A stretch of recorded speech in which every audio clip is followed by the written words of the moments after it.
নবম ও দশম শ্রেণীর সুপ্রিয় শিক্ষার্থী, আজকে তোমাদের ইংলিশ টেক্সট বুক থেকে ইউনিট 4 লেসন 2 মে ডে অর্থাৎ মে দিবস এই প্যাসেজটি আমরা বিস্তারিত বাংলা অনুবাদ সহকারে আলোচনা করতে যাচ্ছি। সুপ্রিয় শিক্ষার্থী, এই প্যাসেজটির সাপেক্ষে যতগুলো প্রশ্ন আছে আমরা প্রশ্নের উত্তর আজকে শিখব।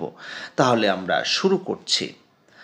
প্রথমে এখানে তোমরা দেখতে পাচ্ছ পিকচার দেওয়া আছে। তো এখানে বলা হচ্ছে যে look at the picture, talk about it, what do you see in the picture. তোমরা এখানে দেখতে পাচ্ছ যে এখানে হাত মুষ্টিবদ্ধ করে কিছু ধরে আছে। আরেকটা হচ্ছে can you relate an historical event to this picture. বলা হচ্ছে যে এই ছবির সাথে ঐতিহাসিক কোনো ঘটনার মিল আছে কি না। What happened on this day, ওই দিনে কী ঘটেছিল। মূলত অবশ্যই মিল রয়েছে এবং এই মিল থেকেই আমরা আজকে এই প্যাসেজটি পড়ছি। মূলত এই ছবিটি হচ্ছে মে ডে, তো এখানে লেখাই রয়েছে, তোমরা এখানে লেখাটা দেখতে পাচ্ছ, মে ডে অর্থাৎ মে দিবস। তাহলে আমরা বাংলা অনুবাদ সহকারে বোঝার চেষ্টা করি। May Day or international workers day is observed on May 1st all over the world today to commemorate the historical struggle and sacrifices of the working people to establish an 8-hour work day. মে দিবস অথবা আন্তর্জাতিক শ্রমিক দিবস সারা পৃথিবীতে মে মাসের 1 তারিখে পালন করা হয়। অবজার্ভ মানে হচ্ছে পালন করা, অবজার্ভের সিনোনিমাস ওয়ার্ড হবে, সমার্থক শব্দ হবে সেলিব্রেটেড। তো এটি কেন করা হয়েছিল? 8 ঘন্টা কাজ করার দাবিতে এই দিবসটিতে আন্দোলন করা হয়েছিল, ঐতিহাসিক সংগ্রাম করা হয়েছিল এবং এই সংগ্রামকে স্মরণীয় করে স্মরণীয় করে রাখার জন্য আমরা প্রতি বছর মে মাসের 1 তারিখে এবং যে সমস্ত ওয়ার্কিং পিপল তাদের জীবন দিয়েছেন, তাদের জীবনকে স্যাক্রিফাইস করেছে, আত্মত্যাগ করেছে, সেটাকে স্মরণীয় করে রাখার জন্য এবং ঐতিহাসিক এই সংগ্রামকে স্মরণীয় করে রাখার জন্য সারা পৃথিবীতে মে মাসে 1 তারিখে এই মে দিবস অথবা আন্তর্জাতিক শ্রমিক দিবসটি পালন করা হয়। It is a public holiday in almost all the countries of the world. এটি পৃথিবীর প্রায় সব দেশেই এটি হচ্ছে সরকারি ছুটির দিন। Since the Industrial Revolution in the 18th and 19th centuries in Europe and the US, the workers in mills and factories had been working a long shift, 14 or even more hours a day. 18 এবং 19তম শতাব্দীর শিল্প বিপ্লব থেকেই ইউরোপে এবং United states অর্থাৎ আমেরিকায় এখানে শ্রমিকরা লম্বা শিফটে কাজ করত, প্রায় দিনে 14 ঘন্টা বা তার বেশি সময় লম্বা শিফটে কাজ করত 18 এবং 19তম শতাব্দীতে। On May 1st in 1886, inspired by the trade unions, half of the workers at the MC Cormick Harvesting Machine Company in Chicago went on strike demanding an 8-hour workday. 1886 সালে মে মাসের 1 তারিখে ট্রেড ইউনিয়নের দ্বারা উদ্বুদ্ধ হয়ে এমসি কর্মিক হারভেস্টিং মেশিন কোম্পানির, যেটি শিকাগোতে অবস্থিত, অর্ধেক শ্রমিক প্রতিদিন 8 ঘন্টার কাজের দাবিতে ধর্মঘট করেছিল, স্ট্রাইক করেছিল অর্থাৎ 2 days later a workers rally was held near the McCormick harvesting machine company and about 6,000 workers joined it.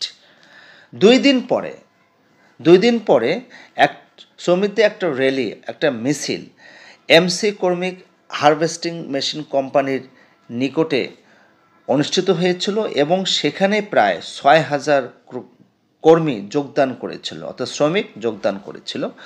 The rally was addressed by the labour leaders, এবং এই মিছিলটি আসলে যত শ্রমিক নেতা আছে তারাই কিন্তু এটা ডাক দিয়েছিল। They urge the workers to stand together, তারা আসলে সমস্ত শ্রমিকদের উদ্দেশ্যে বলেছিল একত্রিত হওয়ার জন্য। To go on with the struggle, তাদের সংগ্রাম চালিয়ে যাওয়ার জন্য। Not to give in to their bosses, এবং তাদের বসের কাছে আত্মসমর্পণ না করার জন্য।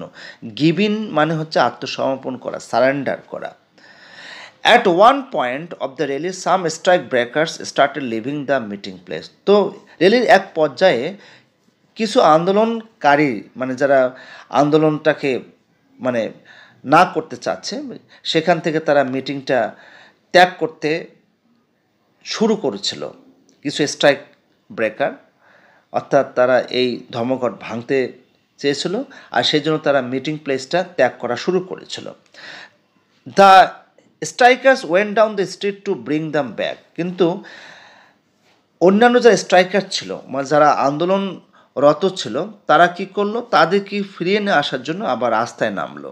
যারা স্ট্রাইক ব্রেকার আন্দোলন ভঙ্গ করতে চাচ্ছে বা সেখানে আন্দোলন করতে চাচ্ছে না, তাদেরকে আবারও ফিরিয়ে আসার জন্য যারা স্ট্রাইকার, যারা আন্দোলনকারী, তারা কিন্তু রাস্তায় নেমে পড়ল।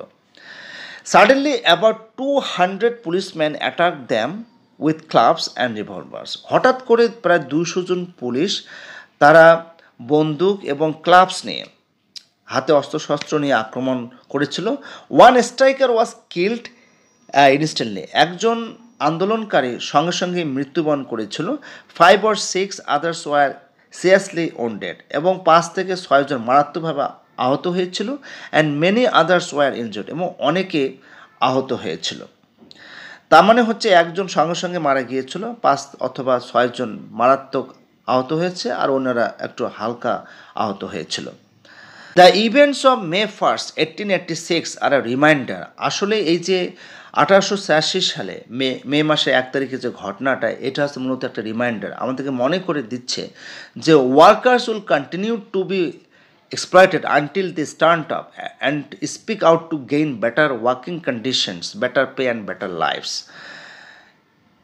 এটা আসলে মনে করে দিচ্ছে এই যে ঘটনাটা, ইভেন্টটা, যে যত শ্রমিক আছে তারা এইভাবে শোষিত হতেই থাকবে যদি তারা একত্রিত না হয়, যদি তারা ভালো কাজের পরিবেশ, ভালো বেতন এবং ভালো জীবনযাপনের জন্য তারা কথা না বলে বা একত্রিত না হয়, তাহলে এভাবে তারা শোষিত হতে থাকবে। এটাই হচ্ছে রিমাইন্ডার। মে মাসের 1 তারিখে 1886 সালে যেটা আন্দোলন হয়েছিল 8 ঘন্টার দাবিতে, এই পুরো ইভেন্টটির রিমাইন্ডার হচ্ছে এটি। সুপ্রিয় শিক্ষার্থী, তোমরা এখানে দেখতে পাচ্ছ এই প্যাসেজটির সাপেক্ষে মোট 4টি প্রশ্ন রয়েছে। প্রথম প্রশ্নটি হলো, what does May Day refer to?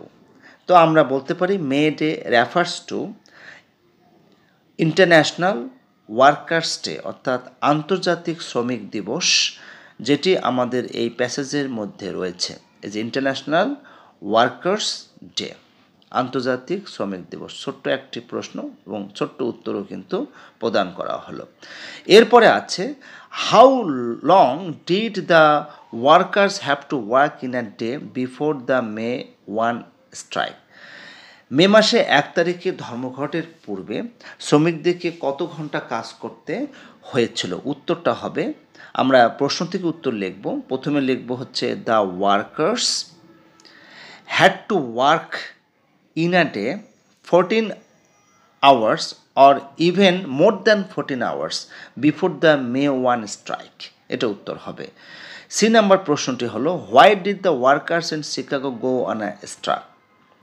মানে শিকাগোর শ্রমিকরা কেন ধর্মঘটে করেছিল বা যোগদান করেছিল?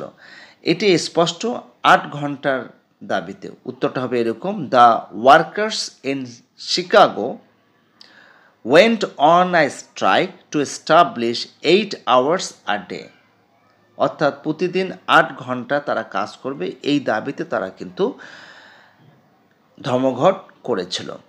4 নম্বর প্রশ্নটি হলো, what do you learn from the events of May 1, 1886? 1886 সালে মে মাসে 1 তারিখে যে ঘটনা ঘটেছিল, যে ইভেন্টটা হয়েছিল, সেখান থেকে তুমি কি শিখতে পেরেছ? প্যাসেজের শেষে আমাদের একটা রিমাইন্ডার ছিল, আমরা সরাসরি সেটাই লিখতে পারি।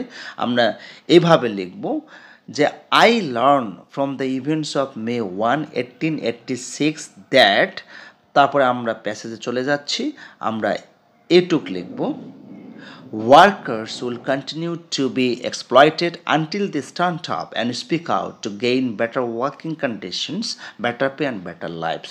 সুপ্রিয় শিক্ষার্থী, তোমরা অবশ্যই 4টি প্রশ্নের উত্তর বুঝতে পেরেছ। এবং পরবর্তী প্রশ্নটি হচ্ছে ক্লোজ টেস্ট, উইথ ক্লোজ। এখানে বক্সের ভিতরে কয়েকটি শব্দ দেওয়া আছে এবং নিচে কিন্তু কয়েকটি ব্লাঙ্ক দেওয়া আছে।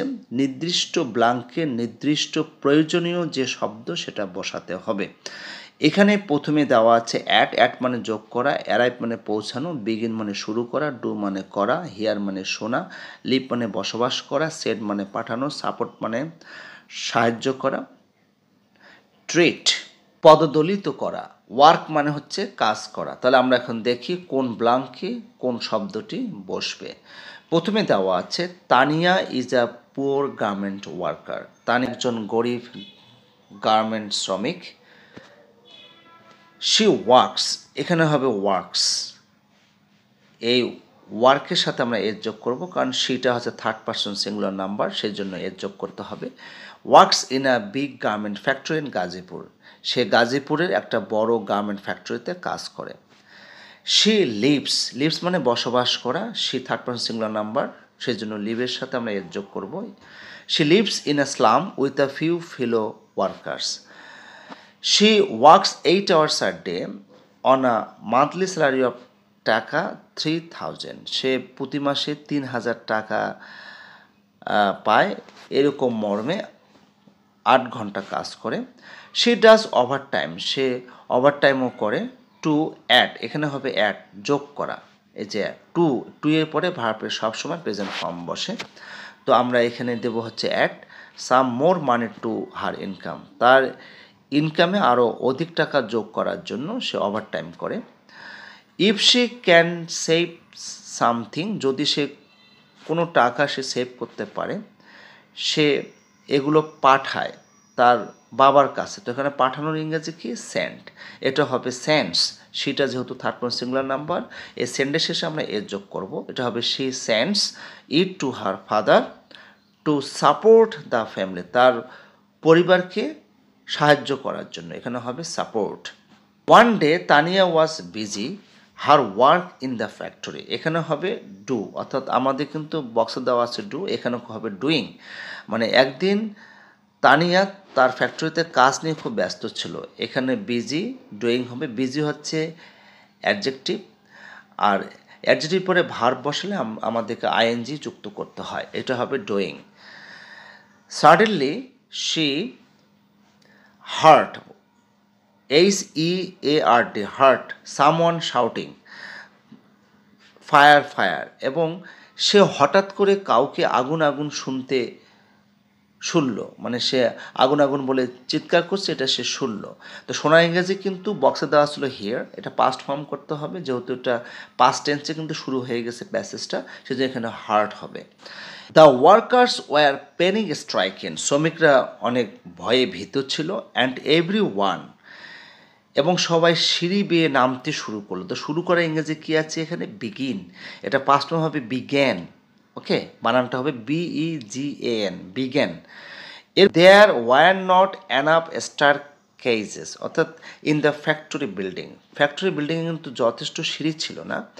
সো সাম ওয়ার্কার্স ওয়ার, পায়ের নিচে পদদলিত হয়েছে। আমি বলছিলাম ট্রিট মানে হচ্ছে পদদলিত হওয়া, কিন্তু ওয়ারের পরে আমাদেরকে এখানে V3 অর্থাৎ ভার্বের পাস্ট পার্টিসিপল বসাতে হবে।